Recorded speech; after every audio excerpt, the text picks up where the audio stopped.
Halo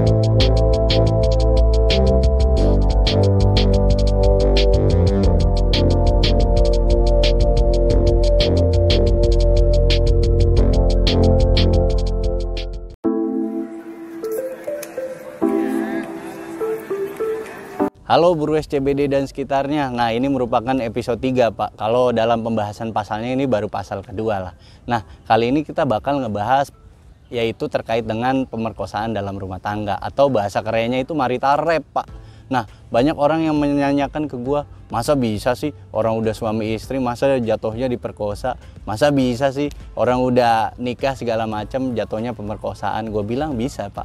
Kenapa gue bilang bisa? Karena gue sempat mau meneliti ini di skripsi gue, tapi gue nggak jadi karena kekurangan data. Nah, pada kesempatan kali ini kita bakal ngebahas pasal 477 Pak. Nah, kalau lu di sini dibilang bahwa pasalnya itu bilang kalau istri atau suami lu itu memaksa untuk berhubungan badan, maka lu kena pidana 12 tahun Pak. Nah, banyak orang yang bertanya ke gue, kok bisa begini sih, kenapa bisa begini gitu. Padahal itu kan sesuatu hal yang menurut mereka itu lazim gitu loh. Nah, tapi ini bakal gue kaji secara mendalam karena ada beberapa poin yang ingin gue sampaikan. Yang pertama Pak, yang mesti kita pahamin di sini itu deliknya delik aduan Pak. Jadi menurut lu, misalkan lu suatu saat lu menjadi korban dari suami atau istri lu, ya lu bisa melapor. Nah, kalau memang lu merasa tidak jadi korban dan menjadi batasan normal lu, ya lu nggak perlu melaporkan, karena kalau delik aduan itu sifatnya ya udah terserah kemauan lu. Lu kalau mau lapor, kalau nggak ya udah. Jadi secail itu gitu, sesantai itu sebenarnya kalau untuk delik aduan. Jadi nggak perlu lu pusingin. Itu yang pertama Pak. Yang kedua, nah ada data terkait dengan pasal ini itu sebenarnya udah ada dari tahun 2004 Pak. Itu ada di Undang-Undang 23 tahun 2004 terkait dengan KDRT. Ada di pasal 47 tuh. Hukumannya pun sama Pak. Hukumannya itu sekitar 12 tahun penjara. Itu sama hukumannya, karena marital rape ini atau pemerkosaan dalam rumah tangga ini sesuatu hal yang tidak diinginkan sama setiap orang, tapi ini bisa terjadi oleh banyak orang. Gak percaya? Gua kasih data atau fakta yang ketiga.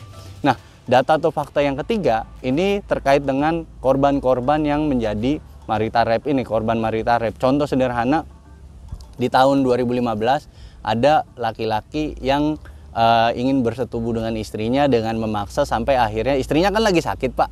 Istrinya lagi sakit, dipaksa bersetubuh, akhirnya mereka bersetubuh dan istrinya meninggal. Sebenarnya tuh begitu tuh konteksnya. Jadi ketika lu memaksa sampai berbuat orang celaka, sebenarnya yang hal-hal yang seperti itu yang dilindungi sama pasal ini Pak. Itu konteks perlindungan terkait dengan pasal ini, kenapa adanya pasal ini. Yang kedua, ada orang juga yang lagi sakit itu diajak berhubungan badan. Itu konteksnya kan juga untuk melindungi orang-orang yang seperti itu sebenarnya. Nah, terkait dengan aduan nih, misalkan aduan pun udah banyak Pak sebenarnya dari Komnas Perempuan. Itu dia punya data Pak bahwa di tahun 2019 sampai dengan 2020 itu sebenarnya setiap tahun lebih dari 100 aduan masuk ke mereka Pak terkait dengan pasal ini.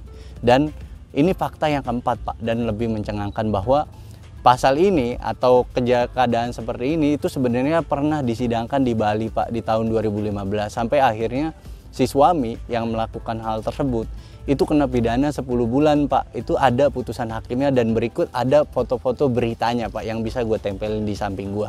Nah, itu terkait dengan kontroversi pasal 447 yang terkait dengan pemerkosaan dalam rumah tangga. Sebenarnya ke situ arah orang untuk menjelaskan pasal tersebut gitu, bukan semena-mena masa udah suami istri masih aja kena pidana, bukan ke arah situ, tapi lebih melindungi si pihak suami atau melindungi si pihak istri. Oke, segitu aja yang bisa gue sampaikan. Kalau memang lu ada pasal-pasal yang ingin lu bahas, lu bisa itu taruh itu pasal di kolom komentar dan lu tanyakan itu ke kita. Nanti kita bakal bahas pasal tersebut. Sampai jumpa di episode selanjutnya. Dadah.